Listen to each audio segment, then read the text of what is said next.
Science fiction has always promised us amazing futures, but some of them are starting to knock on the front door. Welcome to the 12th season of Science and Futurism with Isaac Arthur for our first episode of the new year. I'm your aforementioned host, Isaac Arthur, making predictions and scientific wild-ass guesses since 2014, with equal parts curiosity, calculation, and caffeine. I always like to start the year by looking at technologies that are making genuine progress, even if most folks think of them as far-off science fiction or pure fantasy. This year we'll be exploring some amazing frontiers, from brain-computer interfaces and space elevators to artificial wombs, Jurassic Park-style de-extinction, and rebuilding the human body itself. Along the way, we'll take a few quick detours into dream recording, weather control, and why room temperature superconductors still aren't quite living up to the hype.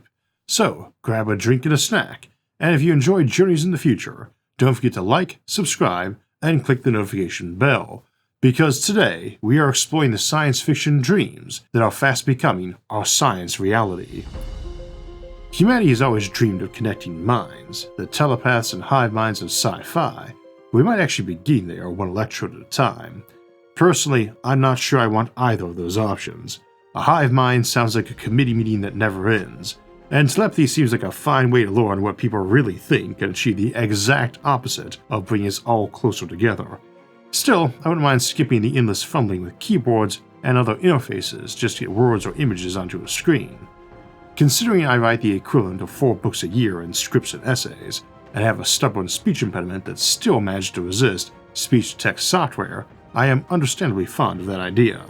Which is why it is our first topic today, brain-computer interfaces, where the line between thought and machine starts to blur. These are technologies that let people move robotic arms just by thinking about it, type directly from mind to screen, restore sight to the blind, and maybe one day let us communicate directly from mind to mind. Over the last few years, the field of brain-computer interfaces has shifted from speculative neuroscience into a booming tech sector that looks increasingly practical and occasionally unnerving. The best known name in the space is Neuralink, founded by Elon Musk. After years of animal testing and regulatory hurdles, Neuralink received FDA approval for its first human implant trials in 2023, and by mid-2024, the company confirmed its first volunteer could control a computer cursor and type using thought alone. The device, roughly the size of a coin, sits beneath the skull and uses thousands of ultra-thin electrodes to read neural signals with remarkable precision. Neuralink's early demonstrations are impressive, though the real breakthroughs are as much about long-term safety, stability, and data decoding as flashy demos. But flashy demo or not, it's absolutely a mind-machine interface, a major continuation of our initial efforts with EEGs, so this is no longer speculative technology, simply early forms of it. Meanwhile, competitors have been proving that this is no one-horse race. Synchron, an Australian-American company, achieved a milestone by implanting its Stentroid device via a blood vessel rather than open brain surgery. Several patients with paralysis have used it to text, email, and even shop online, all by thought. It's less invasive, far safer, and already cleared for ongoing human trials, a practical design that might reach widespread clinical use years before Neuralink's sleeker hardware. Academic labs have kept pace too. Teams at Stanford University, the University of Pittsburgh, and Brown University have shown quadriplegic patients controlling robotic arms and touch feedback prosthetics through BCIs. In 2023, Stanford's Brain Gate Consortium demonstrated a record, a paralyzed woman typing over 60 words per minute purely from neural signals, using an AI model trained to interpret her intent rather than each keystroke. Beyond movement, researchers are tackling with sensory restoration. Experiments with retinal and cortical implants have restored partial vision to blind patients, allowing them to perceive basic shapes or letters. Here again, Neuralink is one of the companies leading the way with their blindsight device, recently cleared for testing.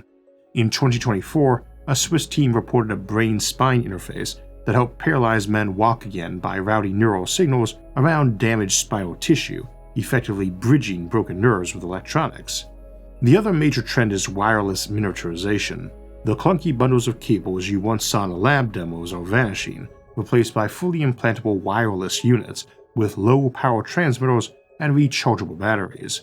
This makes long-term use, even at home, increasingly realistic, but sadly, I wouldn't expect affordable home products for at least a few more years, and maybe a decade or more.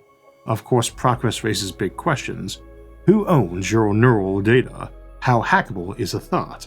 And if you can transmit a command to a machine, could a machine someday transmit one back? At the moment, the answer is no, and these mostly are still matters more appropriate for a sci-fi novel than a court of law, but it's the sort of topics we like to discuss on this show, and we need to be contemplating them sooner than later. The next decade will likely see BCIs spread from clinical therapy to commercial wearables, starting with medical implants, but eventually perhaps letting healthy users type, design, or even sketch directly from imagination. Now, technology being possible is not the same as becoming fully developed, since you need both law and demand to permit necessary R&D. In sci-fi, such mind-machine connections are often shown as dystopian or worrisome.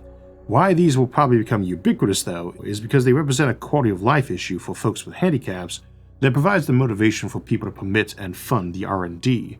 Making it so a quadriplegic will be able to type and manipulate devices with a thought is a very compelling goal. And the technology worked just fine once perfected for letting everybody else do that too, and there's obviously a lot of motivations to have such devices personally as well as in your workforce. There's also a lot of desirable applications to parallel technologies beyond what most people dream of. Speaking of which, dream recording and memory replay. Watch your minds on screen. Dreams have always been the one part of reality where science can't quite keep up with the budget of imagination. We've mapped the stars, split the atom, and built machines that beat us at chess and Jeopardy, but we still can't reliably remember what we were doing in our dreams 5 minutes after waking up. So naturally, scientists decided the next step was to try recording them. At first glance, the idea sounds like something straight out of Inception or a cyberpunk novel. Plug in while you sleep and wake to watch last night's adventures like a highlight reel. The reality, though, is a bit less cinematic and a lot more wires and math. In the last few years, researchers have made real progress at decoding what the dreaming brain is up to.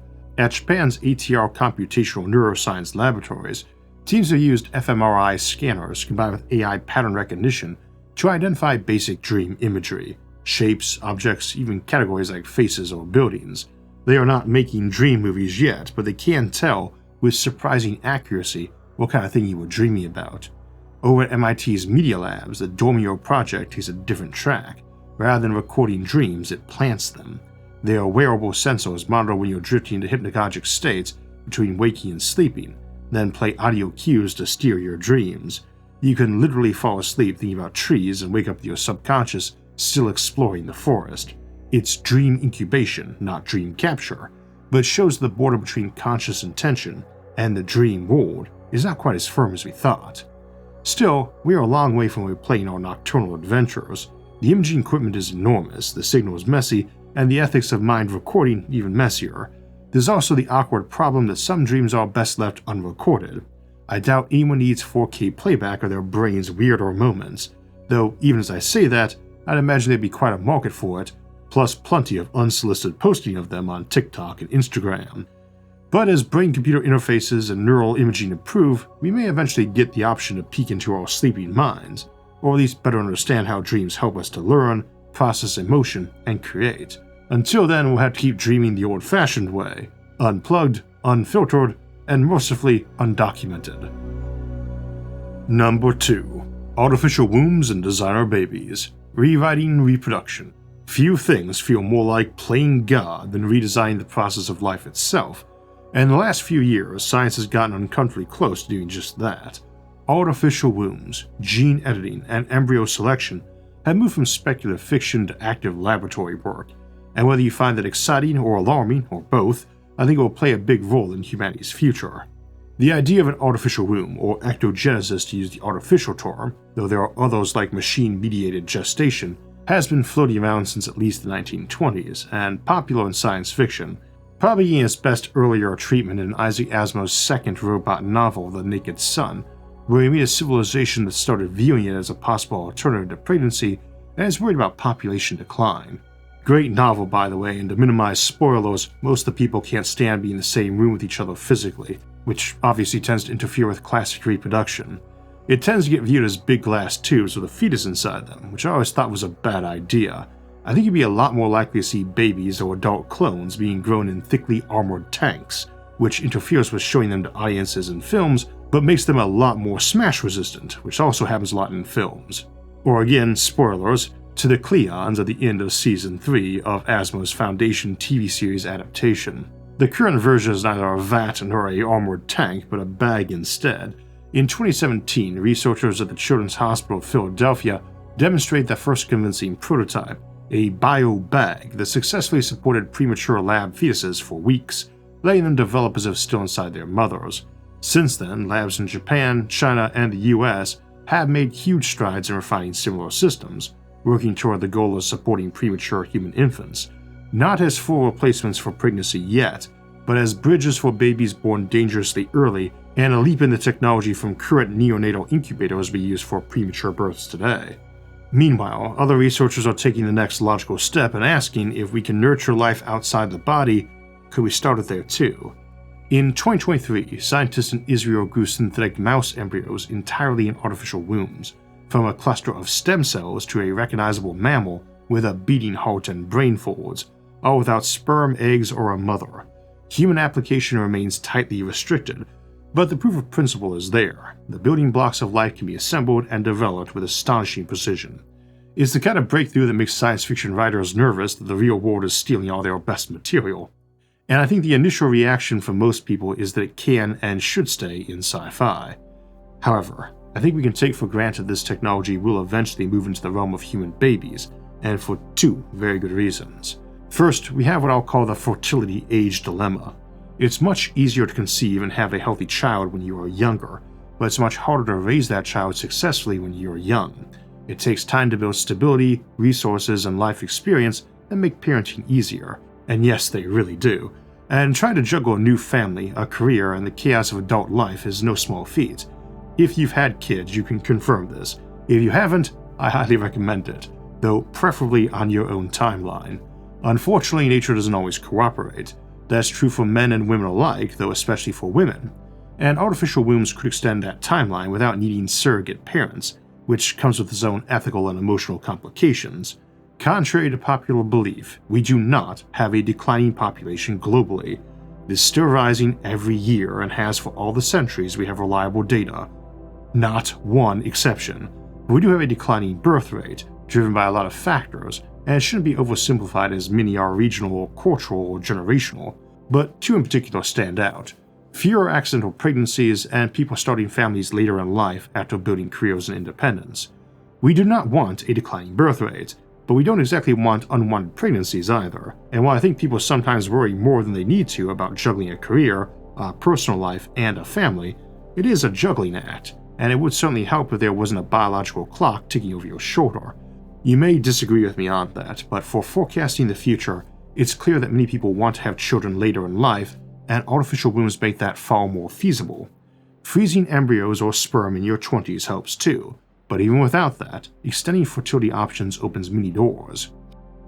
The second reason is safety. Pregnancy is a profound experience for many women, but has also been, historically, one of the leading causes of death, and even today it can be physically grueling or dangerous and exacts a significant mental toll on a woman afterward. I know many women who want children but are frightened of pregnancy, and others who would like more children but had rough experiences the first time around, or feel they're now too old for a safe pregnancy. I've known guys who wanted more kids but discouraged their wife from it because they feared for their health, or couples that gave up from miscarriages or got emotionally wrecked from them. That creates both a large and deeply sympathetic market for artificial wombs, and a persuasive emotional argument in favor of their development. Since there's such a clear demand, and it will be very hard to justify telling people no, especially in nations with falling birth rates, I think it is fair to expect this technology to develop and become widespread. The timeline is hard to pin down, but I'd say sometime this century for sure, and probably sooner than we expect. Alongside ectogenesis, we already have tools to select or bias for certain traits, which understandably raises Gattaca-style alarms. Yes, parents already make choices to advantage their children. Gene selection would be just one more of the many options available. The ethical arguments are complicated, and we dive into them in other episodes, but the practical questions for futurists are simpler. Is it possible? And would we be motivated to develop it? The answers to both are yes. Medical incentives alone will drive research, reducing the chance of passing on a serious genetic disorder is an obvious and humane goal, and once demand exists, enforcement of any blanket ban becomes difficult. Even if most places banned or limited it, there would be a strong enough economic motivation for some to allow it. Imagine some island nation with beautiful resorts deciding to have clinics that allowed the service. Couples travel to that resort island and come back pregnant.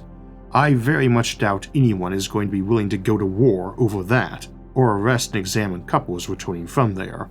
I don't think we have any stomach for mistreating kids who may have been born genetically enhanced, or throwing their parents in prison for it, as apparently the Federation does in Star Trek with the example of Dr. Julian Bashir.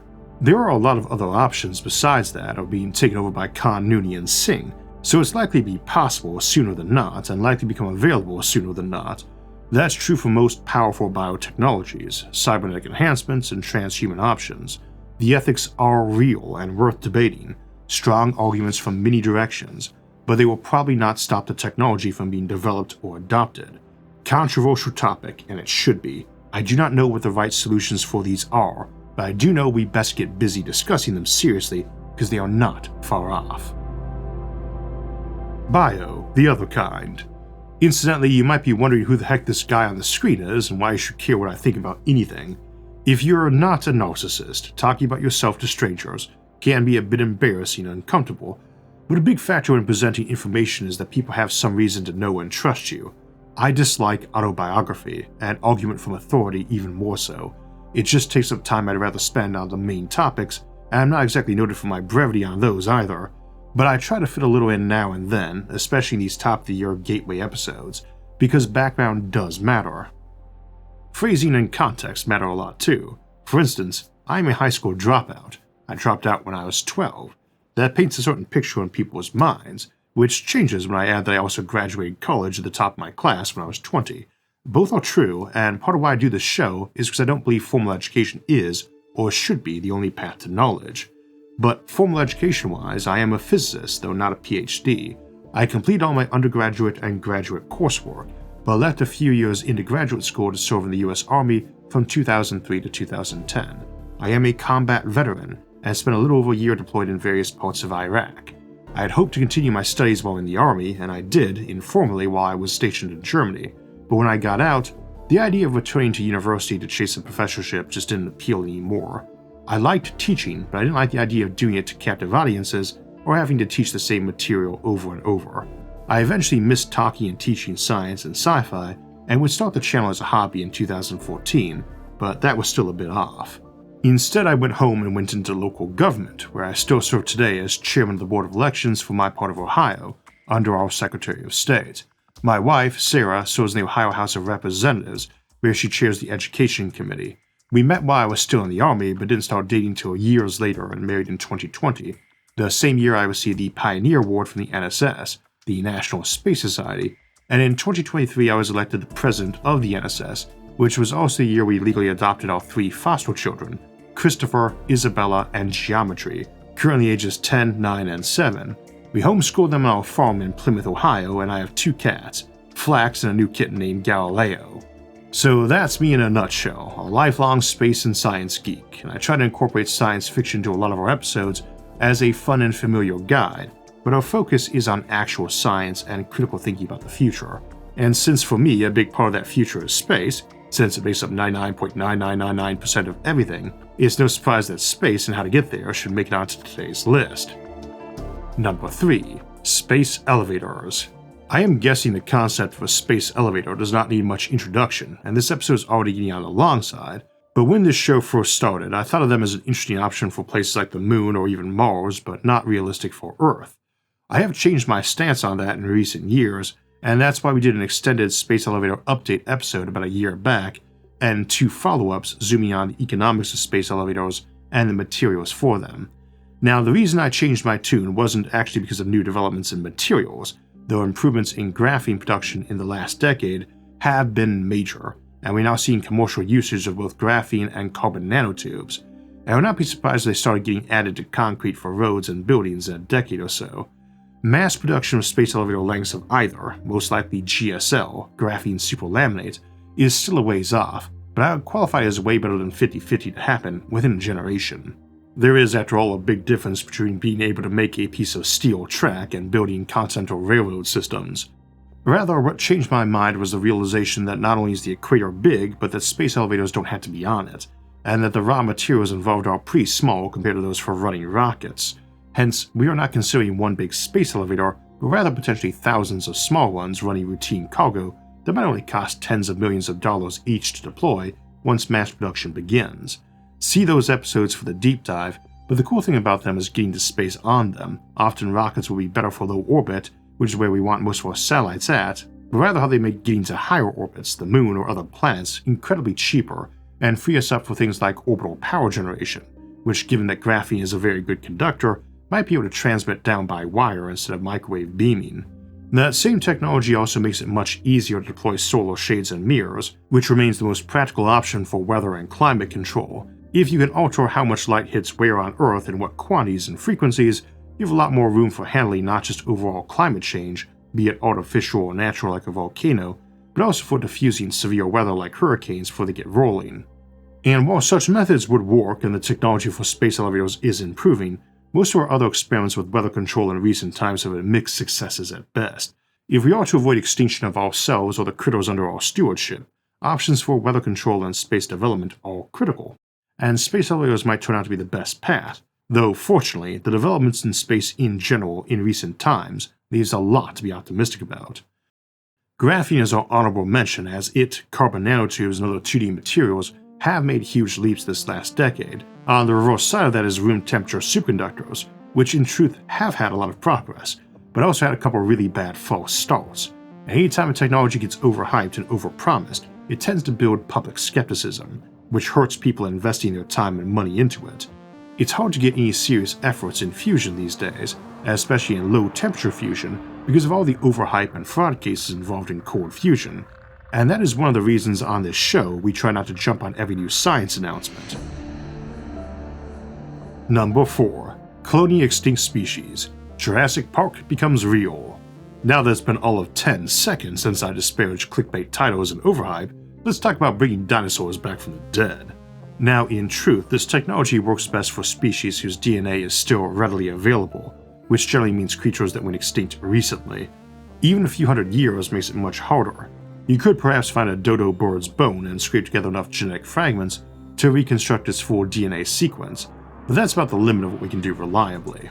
We actually have a full episode diving into how one might attempt this with dinosaurs, though that would require creating digital DNA, essentially designing a genome from scratch by mixing genetic data from living relatives. You would start with the birds, crocodiles, and other modern cousins of the dinosaurs, then use what we know about gene function to model what kind of creature your artificial DNA would produce and tweak as needed.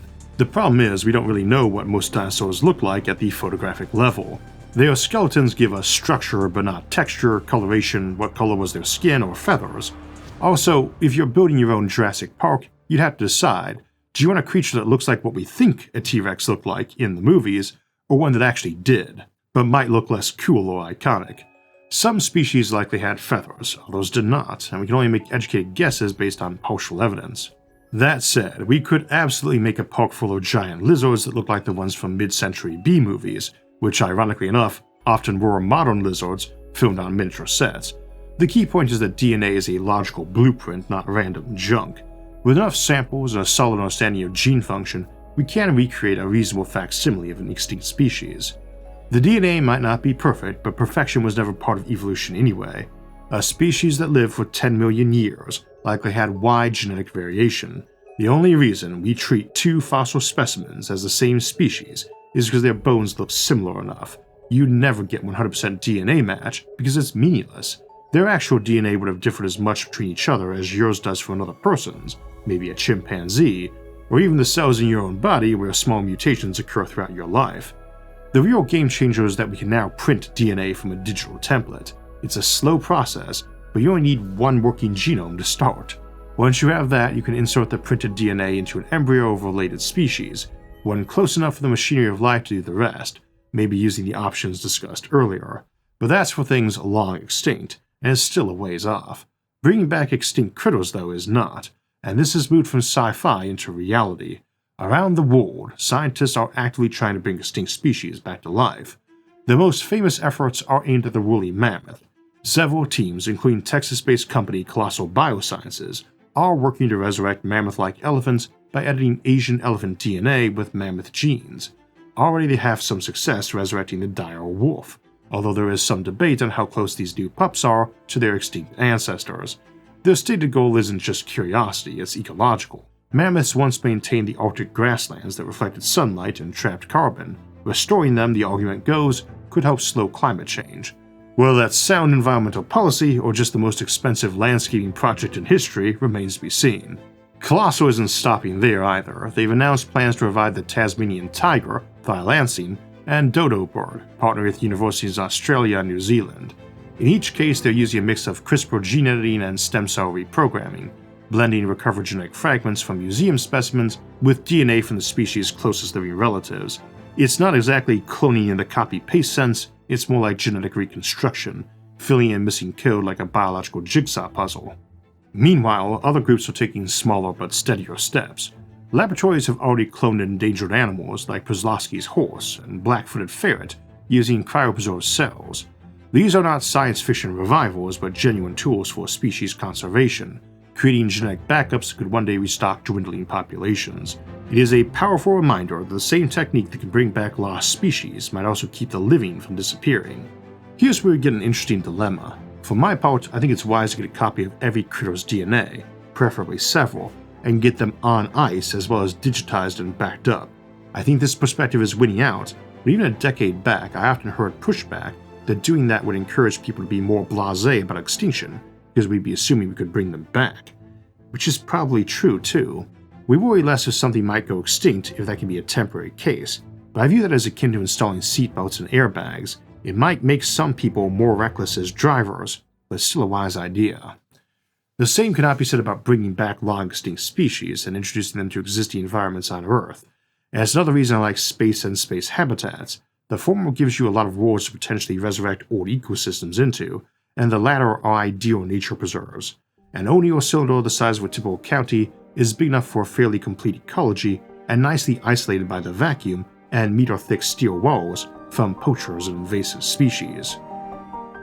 One of the trickier parts about futurism is trying to wrap your mind around enormous timescales, and if you want a perfect reminder that reality runs on scales our brains weren't built for, check out the new Nebula documentary, Oldest and Newest Places on Earth, from my longtime friend Joe Scott from Answers with Joe, where he goes from the Acasta Nice, about 4.02 billion years old, all the way to Hawaii's Kilauea, still making brand new land. And if that makes you want to treat time like something you can actually engineer, my January Nebula exclusive is Chronoengineering, manipulating time as technology, from relativity and time dilation to the stranger edge cases where causality starts to creak or even break. Right now, Nebula is running a huge discount. With my link or the QR code on the screen, you get 50% off a yearly plan. It's just $30 the whole year, or about $250 a month. And new members get a 3-day free trial, so you can check out Chronoengineering and Oldest and Newest Places on Earth for free. Head to go.nebula.tv/IsaacArthur and start watching today. Number 5. Preserving and rebuilding the human body. If there's one thing humans have always been obsessed with, it's fixing what breaks, and ideally avoiding breaking it all. Science fiction has long promised us cybernetic limbs, nanobot repair crews, and immortality through cryonics. What's remarkable is that one piece at a time, we're actually all getting there. Let's start with prosthetics, which have advanced from crude hooks and hinges to mind-controlled bionics that can feel. In 2024, researchers at the University of Utah and MIT demonstrated artificial limbs with embedded sensors that not only respond to neural commands but also return tactile feedback, letting users actually feel what they touch. One volunteer described distinguishing between soft fabric and hard metal purely through his prosthetic fingertips. These are not props from sci-fi anymore, they're working prototypes, improving lives right now. Even cosmetic and functional prosthetics have benefited from 3D printing and AI.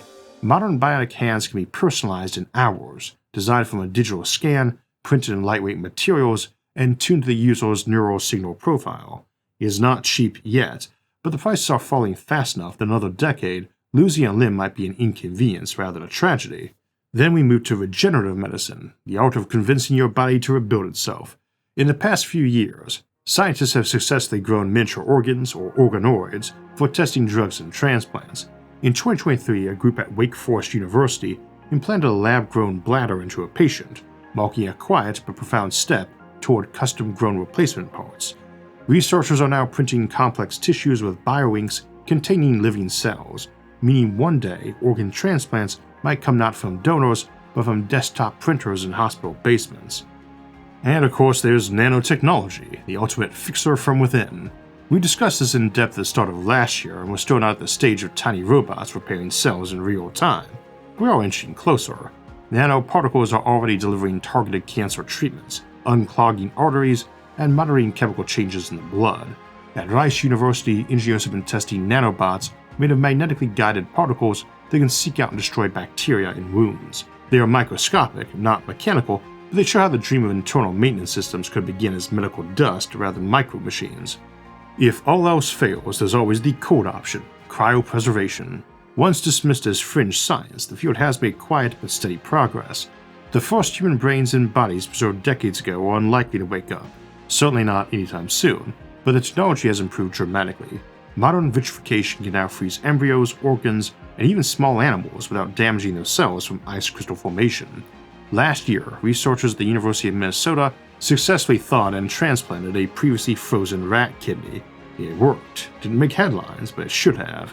Because you can safely freeze and revive an organ, the step to freezing an entire body is technical, not conceptual, and the shorter-term benefits of widening the organ transplant window will save many lives in years to come.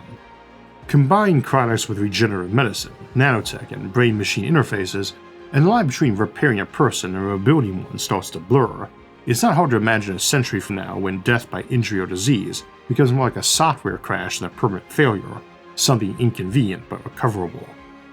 Still, this frontier raises the same old question as the others. What counts as you? If your body is rebuilt, your memories restored, and your mind uploaded or revived, how much continuity do you still need to be you? These are not just science fiction questions anymore. They are engineering challenges on the near horizon and problems for societies and philosophers to look at now. See our episodes on life extension for a deeper dive on that topic scientifically, philosophically, and even economically. So that's our look at 5 science fiction dreams that are fast becoming reality, as well as some honorable or dishonorable mentions.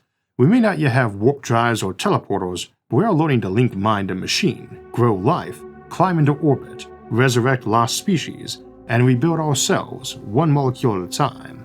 It is a strange and thrilling century ahead, and since the future has no instruction manual, I hope you'll like and subscribe to the channel, and join us in discussing what the future might look like and how to survive in it, in the comments below or on any of our forums on Facebook, Reddit, and Discord.